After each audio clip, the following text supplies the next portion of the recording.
Welcome to the InfoWars Nightly News. I'm David Knight. It's Thursday, April 16th, 2015. Here are our top stories. Tonight, Obama garners praise for his role in the Trans-Pacific Partnership. And the BLM is up to their old tricks, this time in Oregon. That's next on the InfoWars Nightly News. That manly culture, John Wayne and 707 horsepower cars, is coming back, and it threatens the New World Order and its culture that we've got 1776. Well, the Trans-Pacific Partnership is coming before the Senate in just a matter of days. Things are building to a head, and of course, we've been talking about the Trans-Pacific Partnership as well as the Transatlantic Partnership for a long time here at InfoWars, talking about how this is the next step in global governance. But as Time magazine points out, the Trans-Pacific Partnership, they say, will help to define Obama's legacy as a president.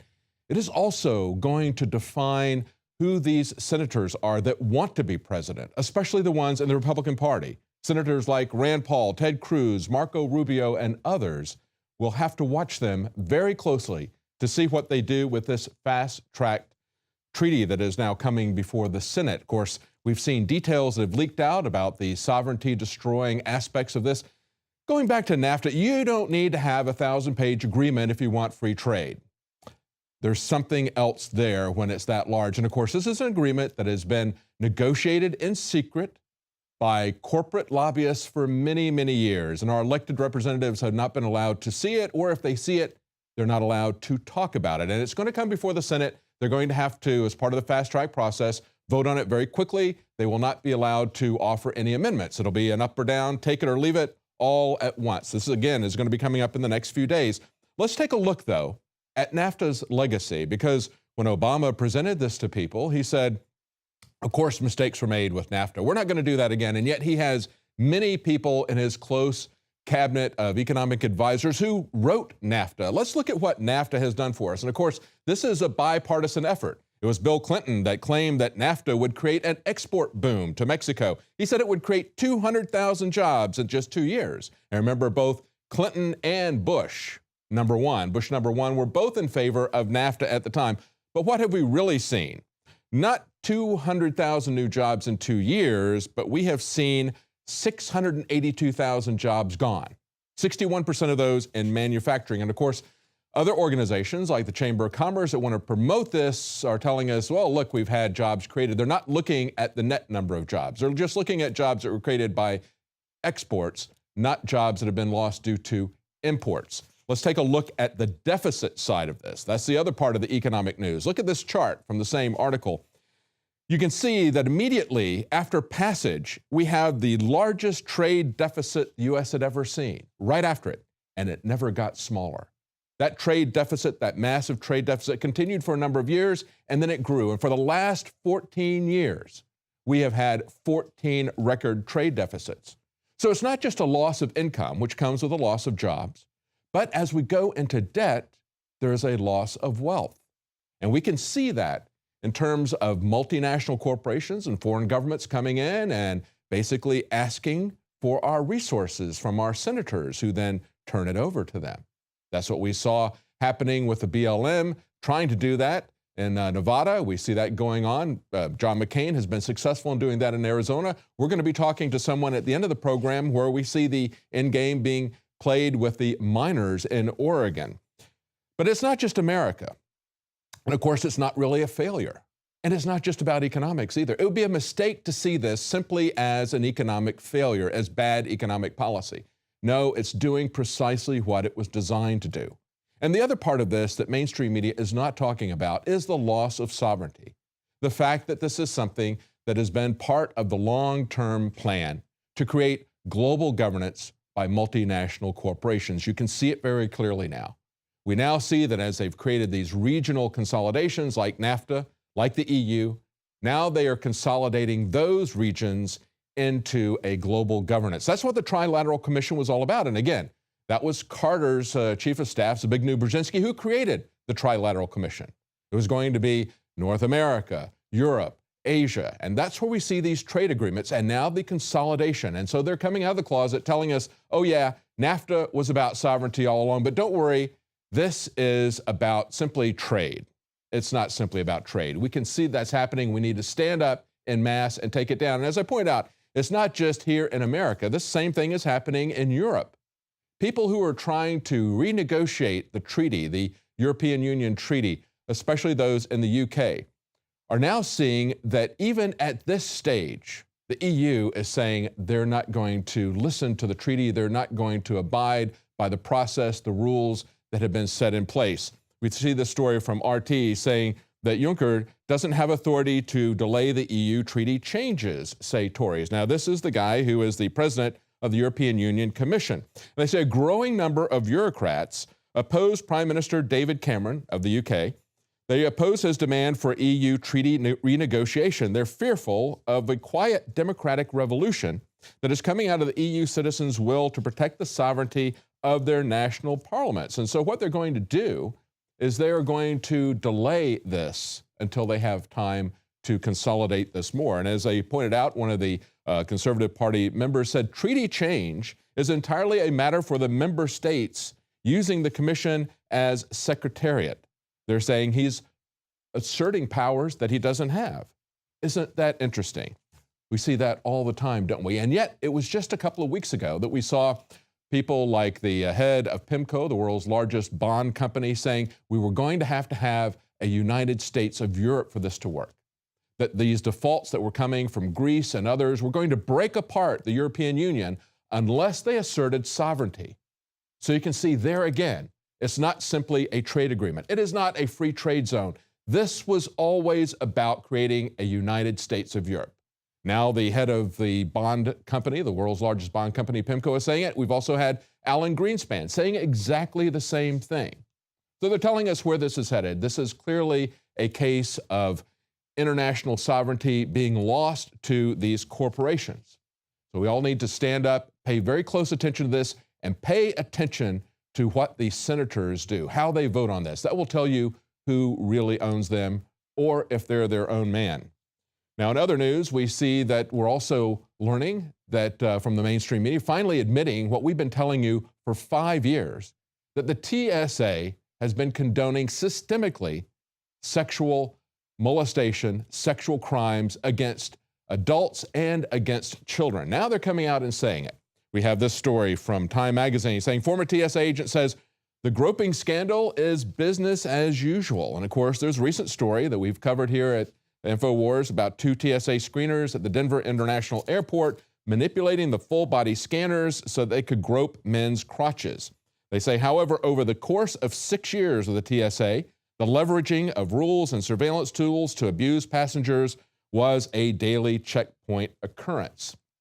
And the writer of this article is disturbed because there's so many jokes in the comments section. He says, this is not a joke. He says, it's easy to forget that the groping or so of these dozen or so male passengers by 2 conspiring TSA screeners is sexual assault, plain and simple. And they also point out that this is something that was an investigation that was shut down by the TSA.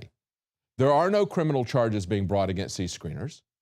They're not going to jail. They simply lost their jobs. And the TSA is still protecting their identity. As TechDirt reports, the TSA's investigation into groping agents ensured that they would not be prosecuted. They say many people find it odd that 2 TSA agents, who were still unnamed, merely lost their jobs rather than getting arrested for the activity. And an investigator, Chris Bray at TSA News, found out as she looked at Denver police reports that the TSA set up its investigation in a manner that would guarantee that no criminal charges or the names of the TSA agents would ever be revealed. She said the TSA was first told about this scheme back in November 18th of 2014, and for nearly 2 months, they allowed these sexual perverts to continue operating, to continue what they were doing.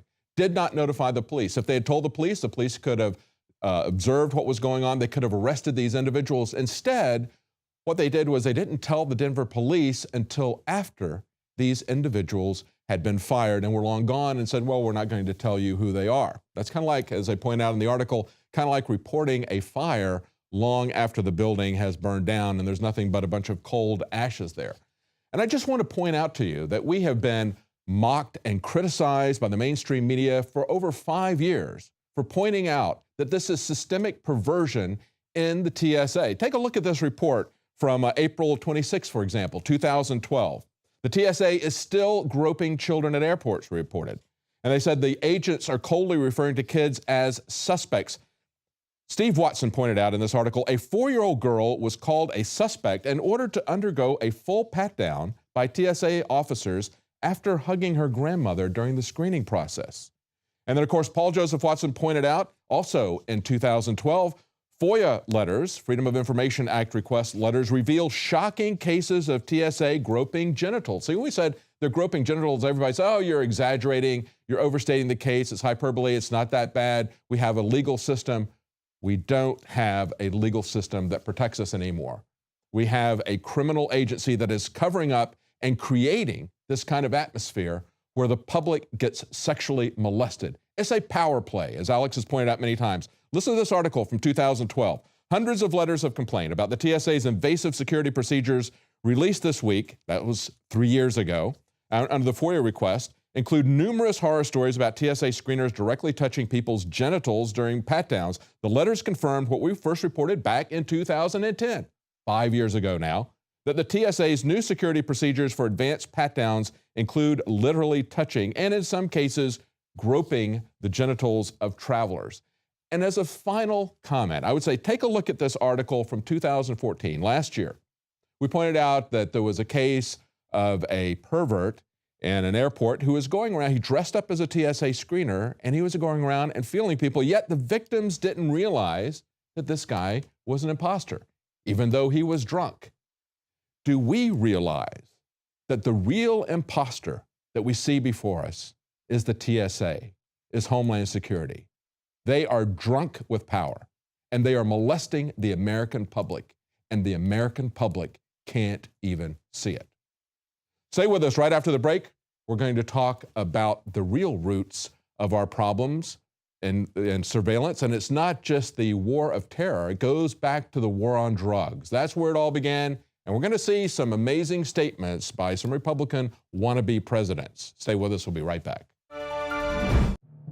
My name is Alex Jones. Most of you know me from my syndicated radio program and my documentary films, as well as InfoWars Nightly News. When I got on air 20 years ago, I had discovered the globalist program, their plan to take over the world, and my focus went from running 6 miles every other day, swimming 2-3 miles a couple times a week, and lifting weights, to focusing on fighting the globalist. I've gone from 279 pounds all the way down to 235 pounds, and the weight's going off even faster. Super Male Vitality, Survival Shield X2 Nascent Iodine, and Oxy Powder. Those 3 products of the entire family of InfoWarsLife.com products are the most important from my own personal experience. And it wasn't just that my weight loss accelerated. My muscle mass increased. My stamina, my energy levels exploded. Now is the time to take action. Start your journey today with the Alex Challenge Pack. It's the trifecta of change. Secure yours today and get free shipping for a limited time at InfoWarsLife.com or 888-253-3139.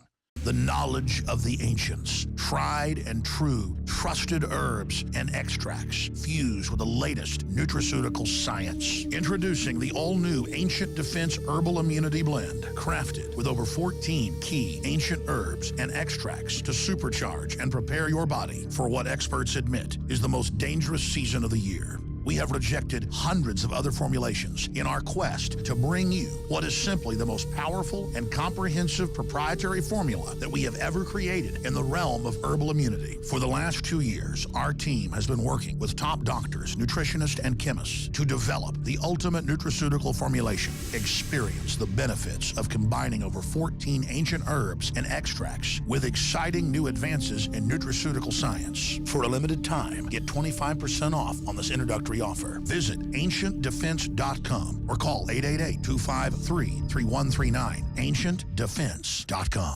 The vaccination lies and hysteria continue to ramp up in California. The Temecula Valley School District recently sent a letter home to parents stating the following: To help protect your children and others from whooping cough, a new California law now requires students to be vaccinated against whooping cough. This applies to all students entering the 7th grade and any student transferring from out of state. But they failed to mention the exemption that exists by law that covers medical or personal beliefs. In fact, you can find it in the California Health and Safety Code 120325, and the particulars of the exemption can be found in California Health and Safety Code 120360, which is specifically about the exemptions. It's letters like these that continue to push Big Pharma's agenda to inject you and your young children with toxins, heavy metals, live viruses, and DNA from insects. Don't be intimidated by vaccine pushers. Do your own research and read the damn insert. This is Rob Dew reporting for InfoWars.com and PrisonPlanet.tv. For more reports like these, subscribe to the Alex Jones channel on YouTube.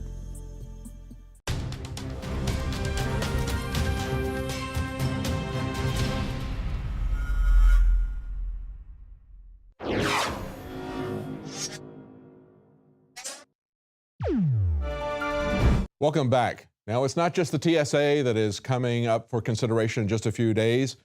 The Guardian reports that Section 215 of the Patriot Act is coming up for reconsideration in 45 days. Now, of course, 215 was the part of the Patriot Act that the NSA said that gives us the right to collect bulk data on people. But if you remember, Michael Hayden bragged about the fact that he didn't need 215. He had a direct order from the president. So that trumps the Constitution, that trumps the laws, that allows them to do anything they want. Right. This is something that has been going on a long time. It's one of the reasons why I support taking down drug prohibition. The war on drugs is where this is all originated, and people haven't seen this for a long time. Thankfully now, some people are starting to see this as Michael Hayden made his case that he had this order, this super secret order that nobody but he and the president knew about, that allowed him to do whatever he wished. Others who respected the Constitution, who respected the rule of law, like William Binney and Thomas Drake, resigned as whistleblowers in protest. But this has been going on a long time in the war on drugs. Look at this article from the Washington Post. They point out the shared roots of the war on drugs and the war on terror in one single chart. Look at that chart. Scroll down and show them that chart, and you'll see that 90% of the wiretaps that are issued are for drug offenses. Now, of course, what that chart doesn't show you is that the NSA and the CIA don't go to court to get authorization for wiretaps or for surveillance. Actually, they do go to something that they call a court, the FISA court, and they get one order that they say allows them to do dragnet surveillance for all Americans. So I guess that just counts as one. But understand, as Andy Greenberg pointed out in this Washington Post article, he said the program serves as a reminder that most of the legal battles between government and surveillance efforts and the Fourth Amendment's privacy protections over the last decades have played out first on the front lines of America's war on drugs. Let's understand, this is not a war on drugs, and it's not a war on terrorism. It is a war of drugs against the American people. It is a war of terrorism against the American people. Our government is operating both sides of this. We have shown this over and over again, how our government supplies the drugs, runs the drugs, puts them into the communities as a plague, and then comes in and says, we're going to protect you from this Holocaust that we've created. It's a government-run war of drug terrorism that they're running against us. But of course, Republicans want more of it. They want it harder and stronger than we're even getting it now. We have two Republicans coming out and saying they vow a war on pot if they take the White House. This is Marco Rubio and Chris Christie. They say they will clamp down on cannabis sales, according to the Daily Mail. Rubio says, I think we need to enforce our federal laws. Well, I would agree with them. Why don't we enforce the Constitution for starters? Why don't you get an amendment to the Constitution like you had to do for alcohol to prohibit pot? It's because you don't respect the laws of our country, Marco Rubio. He also defended his framing of Hillary Clinton, they say, as past her prime, and said he was knocking her ideas and not her age. Well, let me point out that Marco Rubio's idea of drug prohibition is something that is now 44 years old. It's an abject failure for its stated purpose. But of course, it's also an agenda that was created by the UN 54 years ago. And its stated purpose is not what its real purpose is. Its real purpose is to give government and power to the government and to take power and rights away from the people. And then Chris Christie echoes back to reefer madness, and he says, marijuana is a gateway drug. Listen, the war on drugs is a gateway to the loss of our rights, to the loss of due process, to the corruption of our court systems and law enforcement. That's the true gateway.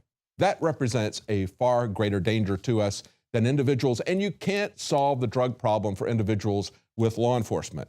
But Rubio and Christie think they can. Listen to what else Rubio said. He said he believes in states' rights, but laws created by the federal government legally supersede those of the states. No, actually, there's a division of power. These people are not qualified to be president. You need to understand that, along with most of the people that are running on both sides of this issue.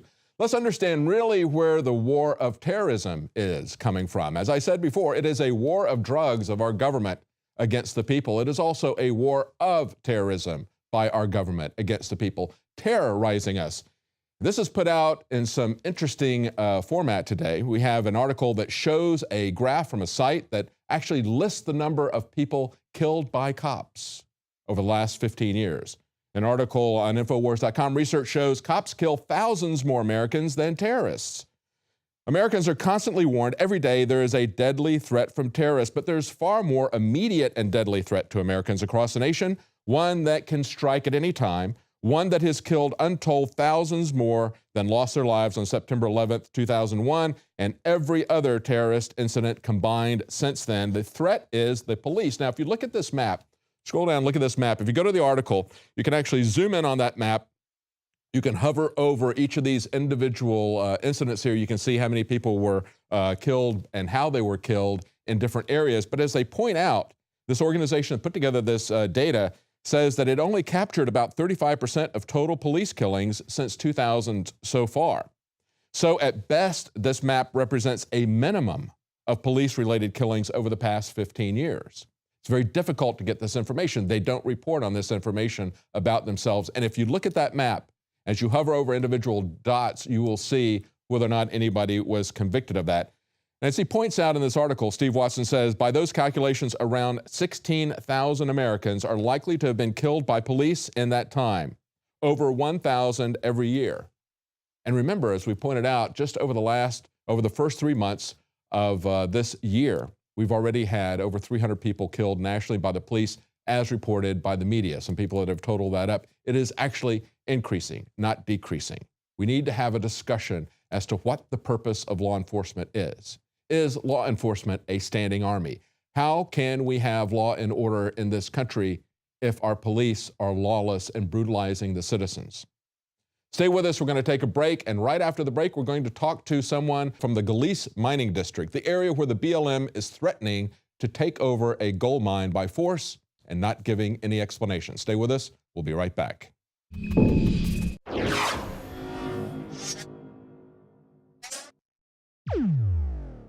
Another major health threat, this one in Toledo, Ohio, where everybody in the entire city has been told not to drink the water. Ohio's governor declaring a state of emergency. Did you know that the average person uses about 80 to 100 gallons of water at home every single day? If there's a water emergency, will you be prepared? Panicked residents forming long lines throughout the day. We're here at a supermarket in Toledo. You can see the shelves empty where water once was. To stay safe and healthy during a crisis, you must have access to safe, clean water. Water which will not be available at your local grocery store. There's a mad dash on right now to stock up on supplies. The ProPure Pro 1 G2.0 water filtration system is a must-have for every modern, independently minded household. Protect your family's safety during an emergency. Go to InfoWarsStore.com today to purchase your ProPure Pro 1 G2.0 water filtration system or call 1-888-253-3139.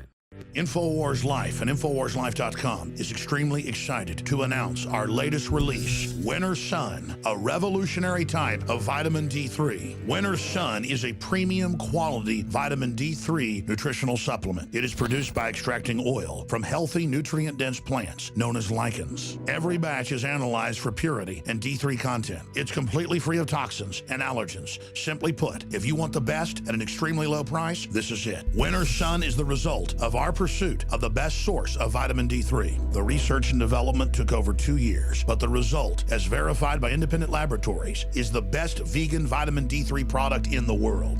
Read the facts at InfoWarsLife.com about Winter Sun Vitamin D3. Not only does vitamin D3 promote a healthy mood, but vitamin D supports our memory and brain function, something the globalists are targeting. Visit InfoWars.com today or call 888-253-3139. Are you concerned about police departments across America using stingray devices to steal cell phone data? The Northwest Arkansas Democrat Gazette reports Matthew Campbell, a lawyer representing 3 Fort Smith police officers in a whistleblower case, said that someone tried to hack into his computer by giving him an external hard drive contaminated with malicious hardware. It was Douglas Carson, the attorney representing Fort Smith and its police department, who sent Matthew Campbell the hard drive. Upon examination, it was discovered that the hard drive contained 4 Trojans, one of which was a duplicate. Mr. Campbell told PC Magazine, "One would have kept my internet active even if I tried to turn it off. One would have stolen any passwords that I entered in, and the other would have allowed the installation of other malicious software." Seems like the Fort Smith government is taking a page from the NSA. In 2013, Spiegel reported, "The NSA's Tau hacking unit is considered to be the intelligence agency's top secret weapon. It maintains its own covert network, infiltrates computers around the world, and even intercepts shipping deliveries to plant backdoors in electronics ordered by those it's targeting. Of course, it's all for our safety." Rob Dew reporting for InfoWars.com and InfoWars Nightly News.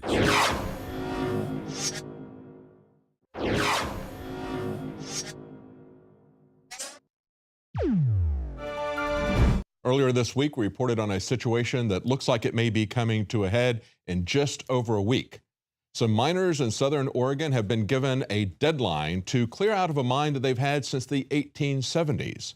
There's a clear chain of title, and the miners are asking for a legal explanation from the BLM, and they're not getting it. Oath Keepers have taken up a defensive posture there, one of providing security to try to make sure that nothing is going to happen until they can hear this through the court system. We're going to talk to Kirby Jackson from the Glease Mining District. He's going to define for us what the mining district is. You'll be surprised, it's not just an association. He's also going to give us a history of what's been going on in the area, and you're going to see yet again how in 21st century America, bureaucracies are taking upon themselves to not only write the laws, but enforce the laws and have their own court systems. We no longer have a government of by and for the people. We have a government of bureaucrats who are running this by themselves, for themselves, to create their empire. So joining us now is Kirby Jackson from the Glease Mining District. Thank you for joining us, Mr. Jackson. I guess one of the things we need to do first is kind of lay this out for the audience, because most people are not really familiar with what's going on in mining. Let's start with the Glease Mining District. This is not a club. It's not an association of miners. Tell us what this is. I am the recorder of what is referred to as the Glease Mining District. Way back in 1872, when Congress first established the mining law, basically what they did at the time, all the miners on the ground, they were outlaws. They were regarded as squatters, and they had actually organized the first governments in a lot of these mining areas here. You know, we had mining camps and things like that. So the mining districts originally, they were the first governments in a lot of these areas before the counties and the states came about. So in 1866, when Congress drafted their first mining law, it was actually really just a federal recognition of what the miners were already doing on the ground, because, you know, our forerunners, they were the first government guys out here when we had an early frontier society. So Congress, when they recognized what the miners were doing, that's what they decided was the best thing to do. They recognized these mining districts, and they, more or less, it was the first time in history that any government in the world had actually recognized that the miners who were working the land should also have the right to establish the rules and regulations as far as how they obtained their property, how they maintained their property, and basically how they settled grievances among themselves. Okay, so you've got a lot of you've got a lot of different small mines that are there, and this is essentially, as you point out on your website, it's an organization of self-government. But it's a little bit different for people, because a lot of, you know, what we're looking at in the cities and the counties, a lot of people don't really understand, just like they didn't understand at the Bundy Ranch, that there are different kinds of property rights.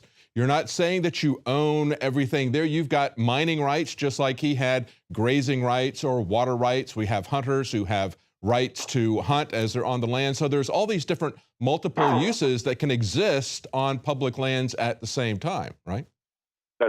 That's right. And basically what the mining law did when it was first established, the main core of it was finally refined in 1872 in what is typically called the General Mining Act of 1872, and that's not its proper name. It was had a very long name Congress had that they gave to it, and that's not important. But basically what they did was they established the first rights of miners, and what they recognized at the time was that, like other settlers, such as homesteaders and woodsmen who were making their living by harvesting trees or they were getting rocks, they basically recognized that these early settlers, they should have protection under the law. And so basically they wanted to define those rights. So the early rights of the miners were they not only had the right to go out on the lands out here, which were held in trust by the government for the people, and that's still the way it's supposed to work. And obviously this is part of the problem we have now, is that it's no longer the government doesn't want to treat it the same way. So basically at that time, Congress, they recognized that we need to establish what these guys have in the way of rights. So early on, they established that the miner had the right to go out and find these minerals. He had the right to develop his property for his benefit, which in turn would benefit the nation. And in return, he would have some protection under the law from whether it's the government or other miners or other users. And basically what they recognized was that in addition to that, early on, the miners had what they called exclusive possession and enjoyment of their property within the lines of their claim. And the way it works, you go out upon the land you find an area that's unclaimed, and you go out there and you look for minerals. And if you find a valuable deposit of them that you think is worth your time doing, you have the right to claim that, and that's done by recording it, filing a location, posting a location notice on the site. So just kind of, exactly, just kind of recording it just like you would if you're going to buy land to put your house on. And here in Texas, for example, it's very common when we buy a home that those mineral rights do not transfer. They're held by previous people. So we all need to understand as people are looking at this that there's different levels of property rights even on the same piece of land. And we also need to understand that a government that doesn't recognize our property rights will treat us as if we were property, will treat us as if we were slaves. So to cap this up, these miners went out there in about 150 years ago, and about the time of the Civil War, they're mining this. They set this up as governments. Congress recognizes this officially in 1872, but then we have this thing called the BLM that's created to ostensibly manage federal lands.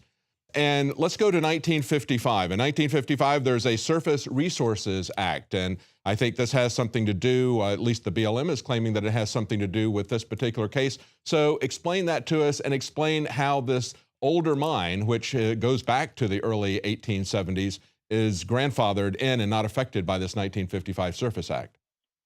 Right, yeah, so the 1955 Surface Resources Act, this actually has everything to do with it, and we agree with BLM that it does have everything to do with it. So in 1955, Congress was starting to recognize that there were an awful lot of people out there. They were basically what they were doing, they were abusing the mining law. They were using the mining law to build private hunting cabins, to squat on land. And needless to say, there were a lot of conflicts with other people who wanted to use the public land system. So Congress decided to change the mining law. And what they decided to do was that all claims that were located by miners and filed after that time, July 23rd, 1955, they had the right to use the surface, but they did not have a surface control or control of the resources, and basically full willy-nilly utilization of those surfaces, and obviously the vegetative surfaces especially is what they were referring to. So needless to say, the claims that were filed after that, they changed from the original meaning within the mining law, and that is something that still continues to this day. But they had to deal with the claims that were already there, and that is where this issue comes in. So Congress, they came up with 3 ideas, and these ideas they came up with, these were largely suggestions of the United States Forest Service and the Bureau of Land Management. And the 3 things they came up with is that basically they recognized that they couldn't just tell these miners, hey, we're here now, you've had this all along, we're going to start taking your rights away. They didn't do that, or they didn't intend to do that. Mm-hmm. And so basically they provided some mechanisms for the miners to either, on one hand, they could say, I relinquish my surface rights back to the government, and I'm going to allow the general public to come out of my claim and camp here and, get cut firewood, things of that nature, subject to whatever the agency's rules are. So that was one option. Another option was the miner could say, well, I don't really want to deal with this anymore, so I'm just going to give up my claim. That was the second option. Now, the third option, and this was the option that was best suited for most miners if they were serious, they could preserve their existing rights. And how this was done, it was done by filing with the BLM or the U.S. Forest Service what was called a verified statement. And the verified statement was basically the miner informing the government, hey, I am over here, and I'm going to maintain my rights. And what was done at that time, the government then had the opportunity to go in and try to challenge those rights if they found there was a conflict with other uses, such as timber harvesting or public recreation or wildlife management or something to that extent. And needless to say, there were avenues where the government could go down. They could challenge the validity of the claim and basically say, you're not really a miner, you're somebody else, you're just a guy abusing the mining law. And needless to say, the government set up guidelines that they had to follow to either basically to take that surface away from the miners. Okay, that's good. And now let's talk about this specific case, the sugar pine mine. This is the one where we have the conflict. Am I correct to say that the BLM is saying that because of we're exercising these surface rights regulations, and yet you're saying that the sugar pine mine has already registered in a grandfather clause position, right? Is that correct? That's correct. So the sugar pine is actually, it was the first hard rock gold mine discovered in the state of Oregon, and that was back in 1858. And it went through some assorted owners between 1858 and 1876, and there was a lot of changes of ownership. And even though sometimes the mine wasn't being worked, there were miners who had various property interests on the claim, such as there were 2 arastas on the property. There were some ditches previous miners had dug. There was a water wheel on it at that time. And needless to say, a lot of those rights, they were preserved. But on February 9th, 1876, there were 2 men by the name of George Green and Dan Devilbiss, and they decided that they wanted ownership of the sugar pine, and they adhered to the mining law, and they did what they were required to do. They went up there and they discovered minerals, and they basically staked and recorded their claim. So they recorded that 76, and they also arranged with the previous, with some previous owners as far as those ditches and things of that nature, which were property or obtained them. So that is, this mine has been active and has maintained a current chain of title since those 2 individuals, February 9th, 1876. Dan Devilbiss, who was a co-locator on that claim, he actually sold out to George Green's brother. Let's Dan. go back. Let's go back. I understand it's had a long chain of command. Let's go back to what just happened in March with the cease and desist order from the BLM. Tell us about what the BLM is saying, or can you, I've seen from your press releases, you're saying that you can't get any specific information from them as to what the legal basis is for them to say that the sugar pine mine needs to cease and desist operation. Well, it's both. I'll tell you what actually started this is the owners have been actively, have been under current ownership for 3 years. They've owned the mine for 3 years from the previous owner, and we have a complete chain of title all the way back, and they've spent a lot of money, and we've all spent a lot of time doing research to establish that. And BLM does not dispute that the chain of title is that long. That's one thing to point out. Even they don't dispute that. And basically, what happened was off and on, George Backus, who was one of the co-owners, he's actually had fairly regular contact with BLM since he became the owner, and even before, because there's quite a bit to the situation. And needless to say, he was in contact with them, and he had even spoken to employees such as Diane Perry at Medford BLM, which is our local BLM district here. And she was quite well aware that he was there and what his intentions were, and that basically, George's background, he has a lot of heavy equipment operation background as far as road building. That's what George used to do, was he used to build logging roads until the timber industry was destroyed here. So needless to say, they were very well aware of that. What kind of sparked this, even though George had actually maintained pretty routine contact with local BLM people, and I've spoken in the past to local archaeologists and stuff, and they were certainly aware of George's ownership, and I think they kind of had a basic idea of. Yeah, give us an idea, because we're gonna run out of time shortly here. Kirby, give us an idea of what the BLM is saying. Certainly, they recognize that this is a very long chain of title. What are they complaining about here? Basically, what happened is there were two of their employees came out to the area, and they actually ran into the mine caretaker, but opposed to going to his front door and knocking on the front door and saying, "Hey, we're BLM guys. We're here. We have to do some work in the area." They basically disregarded that, and they started poking around the camp and didn't identify themselves when they left. And the caretaker called the owners, and he says, "Hey, I have these people. They're trespassers. What do you want me to do?" And the owner said, "Please stop them. Find out who these people are, because we have our economy locally is devastated. We have a lot of problems with thievery and vandalism and things like that." And the owners were very concerned, and he said, "Please find out who these guys are. I'm on the way." So basically, they challenged their authority, and that made them mad? Is that what you believe instigated all this? That's pretty much what it is, is basically as these two guys were coming out, they were on quads behind two locked gates, and the caretaker took his truck, he blocked the road, and he stepped out in front of the truck, and he had a pistol at his side in his hand. He didn't have a holster, but he just held his pistol at his side, and he waited for him, and they rolled up, and he said, "I'm the caretaker here. I need to know who you are and what you're doing. You're running around the camp taking photos." And they said, we're BLM employees. And he says, "Okay, I would like you to identify yourself. I want some identification." And they said, "Well, we don't have to do that." And he said, "No, you really do." He says, "Tell me who you are." So they showed their cards, and they did identify themselves as two BLM archaeologists.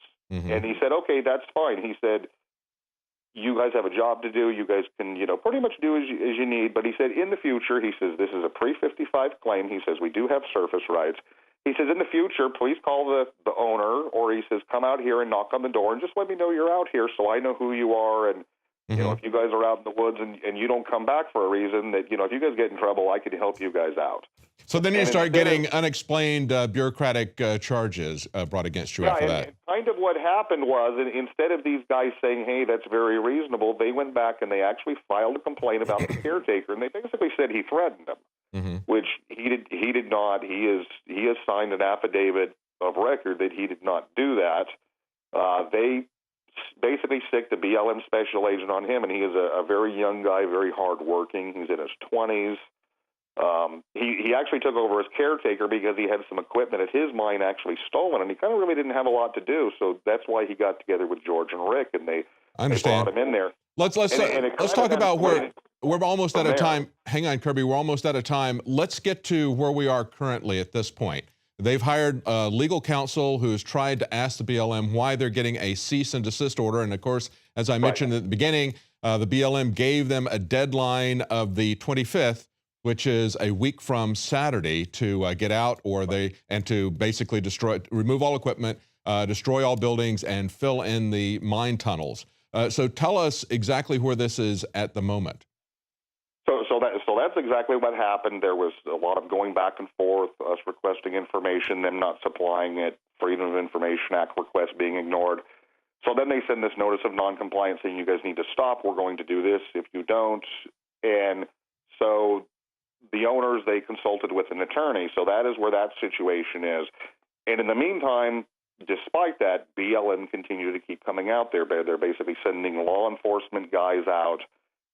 They're harassing the caretaker. They're calling him constantly saying, "We want a meeting, we want a meeting." And he says, "I don't have to meet with you. I did nothing wrong, and I have a right to, not speak to you in this country."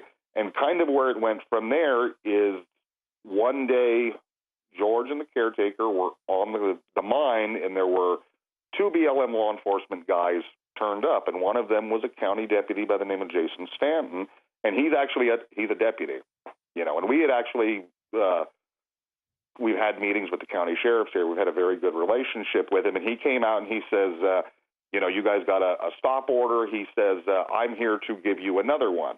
I do know that the owners, they really believe that they were there to engage in some nefarious activities, see if they were gone, and basically either seize property or burn property. And George, the owner, he tells the deputy, he says, that's fine if you want to give me a piece of paper. And he tells the deputy, he says, I want you to realize, he says, I'm doing my best here to follow the law as I know it. And he says, you know, we really believe in the Constitution. And he says, we've really done and went out of our way to work with you and try to get information. And the deputy says, I have a very large problem with the Constitution. I have a big problem with that idea. Oh, really? The deputy said that. Now, you got a new sheriff in town, right? You used to have a Sheriff Gilbertson. I remember he wrote a very long article about how the federal government was infringing on people's rights and how it was the duty of the sheriff to stand there and protect the people locally. But there was an election last November, and there's a new sheriff in town, right? Yes, that's true. And you know, and as you said, Gil Gilbertson, he was a very big supporter of the mining community. He still is. He is quite aware of the situation. He has been doing what he can to help the owners. So we do have a new sheriff, and we had actually met with him kind of before this all came to a head. He did come to one of our meetings, and he said, you know, and he admits, he says, I really don't know a lot about this. He says, I don't know where I stand. He says, you know, I would like to get educated. And we said, that's great. You know, we're looking forward to, you know, more discussions. And then this kind of happened where, you know, he's in the middle of it. And my understanding is that he is actually doing his best to mediate this. And he has come out openly, publicly, and said, you know, he has said very similar to Gil Gilbertson, that I will not tolerate people violating the rights and property of the local citizens that basically I am obligated to defend. So we're very happy about that. So right now you're in a position, let's kind of sum up where you are right now. From what we've seen from Oath Keepers, who are in charge of security for the area, they are in a security position right now. This is not a standoff. The BLM has given a deadline, but so far there's been no moves towards that. The Oath Keepers are asking for people who can come and help to provide security to come to the area. But other than that, there is no kind of a conflict there. And I think it's a very calming thing to have people there to provide security. That, I think, prevents something like violence happening when there are people on both sides of the issue. But let's look at the bigger picture for just a moment, because we're just about out of time, Kirby. Okay. When I was looking at this, I went back into some of the archives of the area to see what was going on. I got some reports from the early 90s about how, this 20 years ago, how the BLM was really cracking down on existing mines. And I think it's important for people who are listening to this. A lot of people think of miners, they have a very negative view of them. They think they've seen some of the destructive practices of open pit mining. That's not what's going on here. This is very small miners who have been working this in a more of a traditional type of posture. Is that correct? That's correct. They're actually working the property in a similar way to it would have been worked in, say, the 30s. You know, they have a small excavator to clean tunnels. They have a cabin. They have a very small mill. They can basically go in, extract rock, dig it up off the ground with a shovel, put it in an ore car, run it out there, and run it down to their mill and do things like that. And they have some larger equipment to maintain roads and obviously deal with, you know, large quantities of rock that may be left in piles that need moved. Okay, so things really haven't changed from the articles that I was looking at 20 years ago. But I thought it was interesting to see this LA Times article from 1994. They talked to a guy, his name was Jeff Garcia, and he was a geologist from Berkeley, and he talked about how he had worked a mine there at that time in 1994. He'd worked it for 16 years, and basically they were making it impossible for him to continue operation. He had to pay a $300 permit because water was falling on his land and might cause runoff into the river, which of course other operations, farmers don't have to do that and shouldn't have to do that. And yet they give exemptions to large municipal areas. But I thought it was very interesting that they hit him with very stiff fines just because he had some sediment runoff. This was not the kind of heap leaching that some environmentalists have complained about that's been banned in some countries, where they basically create a large open pit. They excavate everything, they pulverize everything, and then pour cyanide over it. This is nothing at all like this. This is, as you pointed out, traditional mining done by small operators. This guy spent half of his year in Alaska, half of it in Oregon with his wife, who is also a geologist. He had a lot of respect for the land. And he said this, Kirby, he said, society seems to have this guilt about disturbing the land. They still go to their big parking lots and their supermarkets. But if they have a chance to get rid of their guilt and nail some little miner on the hill, they feel like they've done their part to save the world. I think people need to see this in the proper context. They need to understand that this is part of the government's operations to shut down everybody's business, whether you're a small-time miner or whether you're a small-time retailer or a small-time manufacturer. They want to get the people out of it. But there's something else on these lands where people have had mineral rights or grazing rights or lumber rights. There's another aspect to this, and I think we can see it in what's going on in Arizona, where Senator John McCain just ran through in the National Defense Authorization Act a process that is going to turn over an area that has recreational significance, it has historical significance to the Indians, and it has religious significance to the Indians who are there. And it was also protected in 1955, the same year that your stuff got grandfathered in. What they're going to do is, by turning it over to this foreign corporation, they're totally going to obliterate the area. This is not something where they're going in and just mining some minerals from underneath the surface. They're going to create a crater that can be seen from space. And this is what I think is going to happen. I want to get your opinion on this.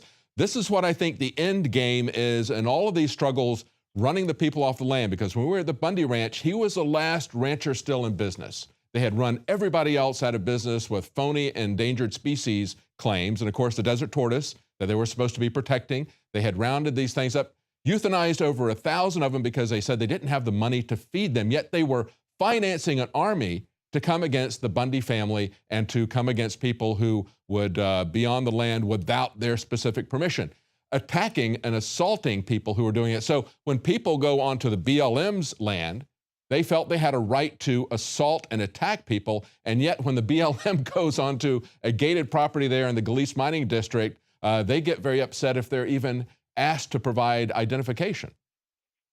I do want to clarify something there. It's actually not BLM's land. This is actually land that this is actually land that is administrated and managed by the United States government for the benefit of the American people. I misspoke. Yes, that's a very good point. It's not their land. Under the Constitution, the federal government is very limited in what it can own. And basically, this is where the mining law came in and the Homestead Act came in, is that basically the government was required under the law to dispose of this land. And basically what that means is pass into private ownership and basically allow the average person to benefit from it and basically make a living and make some sort of life for himself from it, and in turn do something for the country. It's funny you mentioned Jeff Garcia. Jeff is actually a pretty good friend of ours. He is still there in Galice. He's still going strong. But you're right. It is exactly as he said. I remember a comment he made to me one time. He said, when you're in court with these people, he said, you realize you're the only one sitting there not getting paid that day. Yeah, that's right. They starve you out. Thank you for correcting me. He's very right about that. Yeah, he's very, very right about that.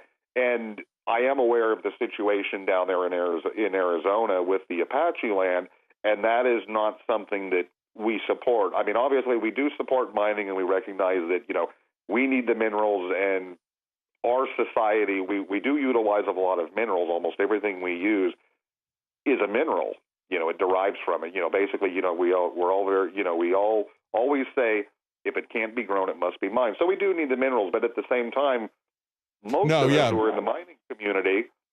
But really, I think the issue, Kirby, is that they want to take it away from the small people who live in the community. They want to take the land away from the people who would manage it locally. And of course, that's the big issue out west as to who the land belongs to, who it should be, who the public lands should be managed by. And everybody is starting to wake up, I think, out west and say, these are public lands. They don't need to be managed by the federal government because they're doing a very poor job of it. And they are trying to expunge all of the individuals out of the area in an Agenda 21 kind of way, so they can turn this over to large corporations who will obliterate it for all uses that everybody has, completely destroy the area rather than use it responsibly. And I think if we want to have responsible use of the land, it is best done at the local level. So I think that's a very big movement. And when I said the BLM land, of course, that's the way the BLM is acting, as if it was their private property. And we need to understand that it isn't. And as you point out, there's constitutional cases to be made that the government doesn't have the right to keep this much land. And we all know that from a practical standpoint, it shouldn't be done in that way. Well, we're going to continue to follow this. We're out of time. We've gone quite a long ways on this interview, but We'll be in touch with you to see what happens. And of course, if anybody wants to support this operation, we will put the information on the video as to where they can make donations to the Oath Keepers who are providing security, or to the miners who have a large legal fight ahead of them. The Galice Mining District has a legal fight that they're asking for donations to establish their rights. We need to understand that if you don't have property rights that are recognized by the government, if they can take them from one person, if they can take them from the miners, or they can take them from the ranchers, they can take them from you, even if you just have a suburban home. So we need to all understand that this affects all of us. Any last comments, Kirby? That's absolutely correct. And as we miners say here locally, if you don't know about property, you probably are property. That's right. Or you're going to lose it. So, tell us how they can support your, where they can go to get information and to make a donation. If people want to get information as far as what's going on at the mine and how they can help, they should go to Oath Keepers, J-O-C-O, that's Joco, oathkeepersjoco.com, and that is Josephine County Oath Keepers. They are the on-the-ground guys. You know, they do have needs. If people want to support them with food and things of that nature, please go there, get in touch with their people. If you want to support the mine owners, please go to sugarpinemine.com, and that is the official website. You can also go to galicemining.com. That is our district site. Either one of those sites, we have a lot of information. If you go to sugarpinemine.com, you can send the miners a donation either by check directly to the owners, or you can contribute through PayPal through there. All right, great. And the thing I really want to reiterate is that, you know, as I mentioned earlier, I'm very close to the two owners of this mine, and they're not the only miners in this area under attack. There's actually several others that they're having problems. They're not to this level, but these are the two guys who've stood up. I was actually on the mine yesterday with one of the owners, who's a good friend of mine, and we were standing there. There's a very old stamp mill on the mine that's been there for many years, and they have a title to it. And we were looking at that, and he said, you know, he says, as long as I'm alive, he says, that is always going to be there. You know, well, I hope it is. I hope that they will respect your property rights. I hope you prevail in court. I hope this goes through peacefully, but we'll keep an eye on this. And we'll be having an interview with the Oath Keepers. We are trying to establish contact with a couple of individuals there that we'll have on for interviews in the next couple of days. Thank you so much for joining us. Kirby Jackson with the Galice Mining District. And of course, what they're trying to do is get a legal hearing, to go through the legal process to stop the BLM from acting precipitously by giving them a deadline before they've given them answers, before they've had their hearing, before they have taken this through the court. And that's the important function that's being done now by the Oath Keepers, essentially setting up security to let them know that there's somebody there in case they're going to try to storm the area. Hopefully that will stop that from happening so this can take its way all the way through the court. Well, that's it for our news tonight. If you're watching on YouTube, please subscribe to our channel there. If you're not a Prison Planet TV subscriber, please subscribe and support our operation financially. You can share this with up to 20 people at the same time and have access to all of Alex Jones's documentaries. Again, we'll be back tomorrow at 7 Central, 8 p.m. Eastern. Used since before the days of the Roman Empire to support the body's natural systems and enhance overall health. Introducing the new InfoWarsLife.com oil of oregano formulation, a highly advanced nutraceutical form of this key herb that has been traditionally used by civilizations for thousands of years to promote health. We have now procured the most high quality and potent forms of oregano oil on the market, sourced from top leading manufacturers to ensure a concentrated level of bioactive ingredients. Extracted directly from the wild herb and sealed in easy-to-use capsules, you will no longer need to endure the burning of liquid oregano on the tongue. Wild crafted from the Mediterranean oregano species that experts agree is one of the most powerful and most challenging to acquire. This winter season, it's more important than ever to secure this true form of oil of oregano. Now available in our limited first run at InfoWarsLife.com. That's InfoWarsLife.com or call 888-253-3139. You are watching the InfoWars Nightly News, which airs 7 p.m. Central at InfoWarsNews.com. And your support is helping us defend liberty worldwide.